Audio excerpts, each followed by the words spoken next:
Hey guys, my name is Chad Corbett, co-founder and creator of Magnum Opus Project and Probate Mastery. Welcome to our blog, unless you're on YouTube, and welcome to our YouTube channel. We teach well outside of the scope of probate and just in brokerage or just in investing. And a lot of those conversations are private, where we don't put that out publicly. It's in our private communities or coaching environments. But one of the things that I hate about our industry as a whole, whether you're an investor or in brokerage, is the cash flow roller coaster. It's the feast and famine of this month, I have a $30,000 month. Next month, I don't know what I'm going to do because there's nothing in the pipeline. So that's what we're going to talk about today while looking at the National Association of Realtors 2021 member profile. If you're wondering why, if I'm standing in the woods, I'm actually in my Riverbank office. So I live on the road now. I was able to retire young and do what I want. And what I want to do is teach you guys how to not be like the people and most of the people in this report, the majority. So stay tuned, and we're going to talk about how to not run with the pack to get a much better result. I think this report I first reviewed in 2012 when I first stepped out of resort development real estate and into residential. At which point I had already built a really great career, but I had a job that I didn't want. So I thought, well, I'll start a real estate investing company. And then I thought, I'll get another real estate license. I only have four. And I jumped into residential. And I quickly learned a ton. It's a really hard job for most people.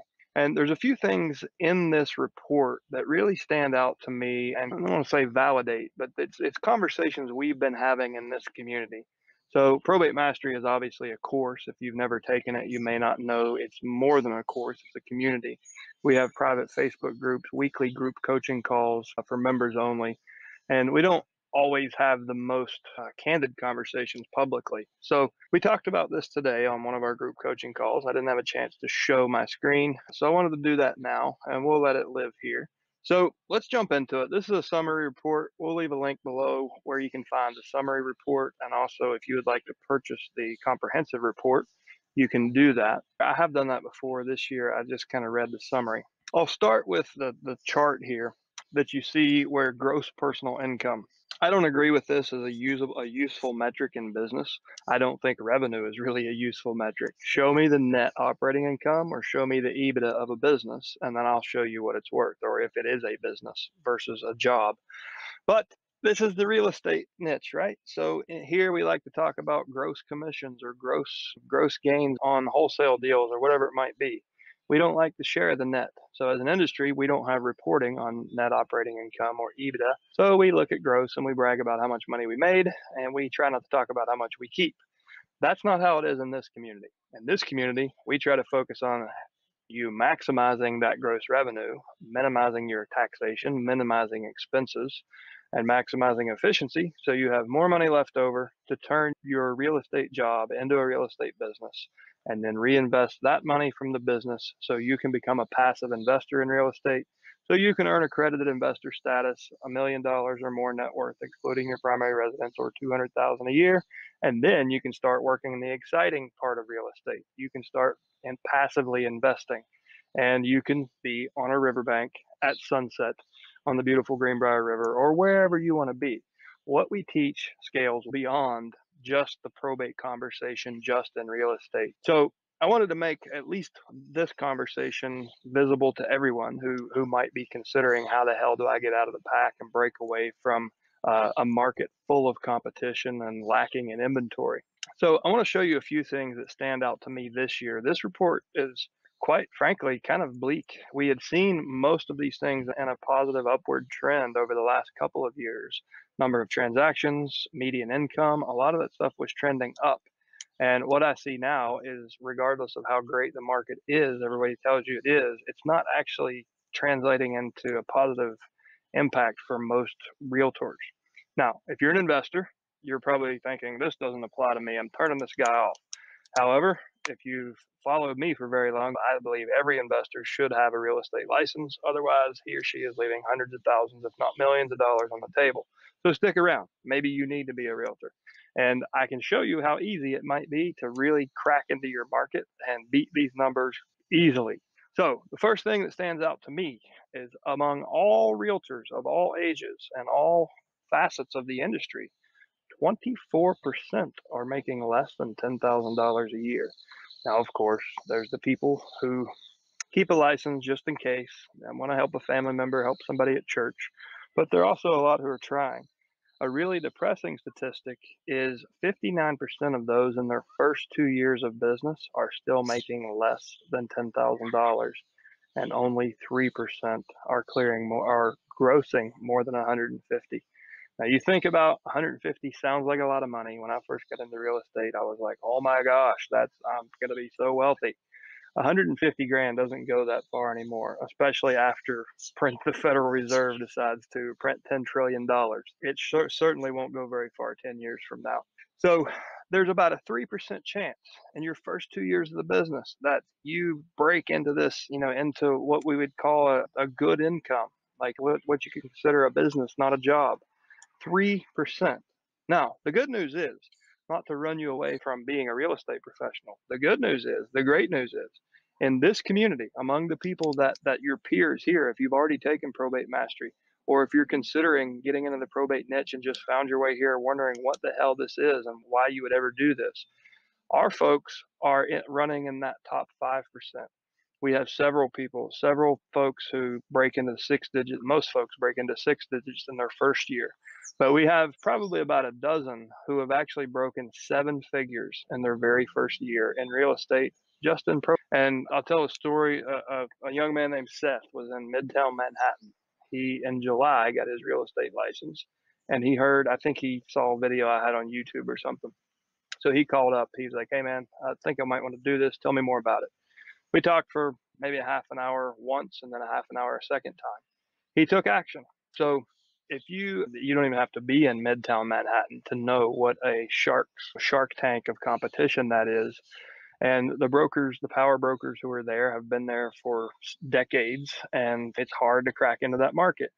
But within a matter of weeks of getting his license, Seth was able to start taking probate listings in Midtown Manhattan and very discreetly competing like crazy. When we did his case study video in December, he had actually he grossed, and again, he didn't keep it all, but he kept a big chunk of it, $750,000 in his first 6 months in real estate, because he focused on the listing side of the business, and he focused on a niche where he could provide real value. He felt confident about his offer, and the competition didn't matter. He basically had no competition because everybody else was the same thing. I'm this, I'm that, me. And that is the opposite of what we teach. We teach a very consumer-focused approach where they benefit. And that's why if you look at the probate mastery, the certified probate experts, the people in this community, hopefully your peers if you've already taken the course, but potentially your peers after you do, these folks are very easily falling into this 150 or more category, not when they finally get the 16 years experience, typically in their very first year. So this represents the top 15% of realtors. Now understand we have 1.4 million realtors, and 73%, according to this report, specialize in residential brokerage. So that means roughly about 1 million people that you're competing with. So of 1 million people, only 15% can figure out how to break $150,000 in gross commission. Now, in a community like ours, we measure it in hundreds of people, not even thousands at this point. And of those, we have dozens upon dozens. The vast majority are in the 150 and above, but several dozen are actually in the 7 figures and above. And it's because they're offering value and they're attracting business, not chasing business. As we go down through this, and I'm trying not to talk all day on this. I tend to get long-winded when it comes to stuff like this. But let's look at the business activity. The trend in the number of transactions in 2020 has actually fallen from 12 in the 2019 report down to 10. Now, this is a pretty clear result of the limited inventory that we've seen in the pandemic America. And yeah, 60% lack of inventory surpassed the difficulty of finding. It was the biggest problem in getting a deal was the lack of inventory. Now, in the probate space, you kind of create your own inventory. A lot of those homes get sold off market to investors, so they never see the light of MLS. If we can find a way to lead people and show them how to maximize their equity and sell these on market, or we can bring the investor to the table and represent them, then they start to come through in these statistics. The thing that is really depressing is that the median gross income has fallen from almost 50,000, which was like, I think like a 4-year trend. Like it's been on an upward trajectory for quite a while for several of these reports. But this year that has actually fallen. So the average realtor was a 54-year-old female who worked, I think it was 35 hours a week to make $43,330 in gross. Now, keep in mind, this is not net of taxes, not net of business expenses, and certainly not net of what it costs to live. So you can imagine that's not a heck of a lot of money. Now, this is the median figure, meaning the middle of the pack. It's not an average. If you looked at an average, it would be great. It would be much higher than that because those top agents who are doing, those guys that in this community that are doing 7 figures, they're going to pull that average way up. So the median realtor, so you can figure a typical result. If you follow the conventional path into real estate and you listen to what most conventional people say, and you compete the way everyone else competes in FSBOs and expireds and aggravating everybody to please do business with me. My kid needs to go to college. What you can expect is to work according to this report. If you want to look at the middle of the road, you could expect to work 8 years to reach the median result of making $43,000 a year, working 35 hours a week. And that's your gross pay, not even your net, not even what you get to take home. So you're working for less than $25 an hour. And it's, how could it, that's so frustrating. It's a job, and it's a terrible job at that, because you have to work your butt off.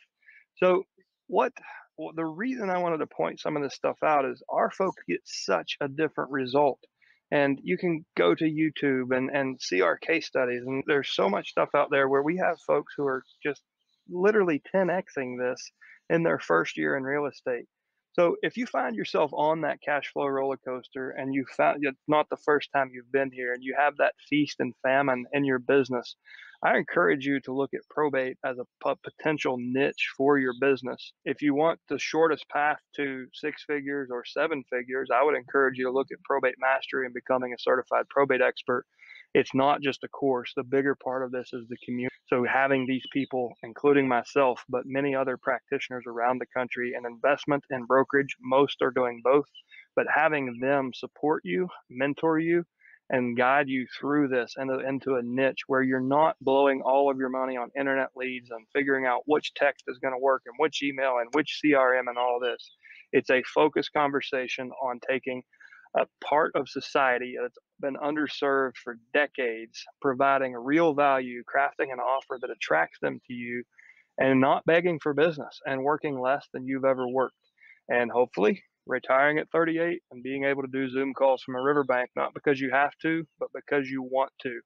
So guys, if this is your first exposure to our content, please subscribe so you can get notified when these more of these types of videos are available.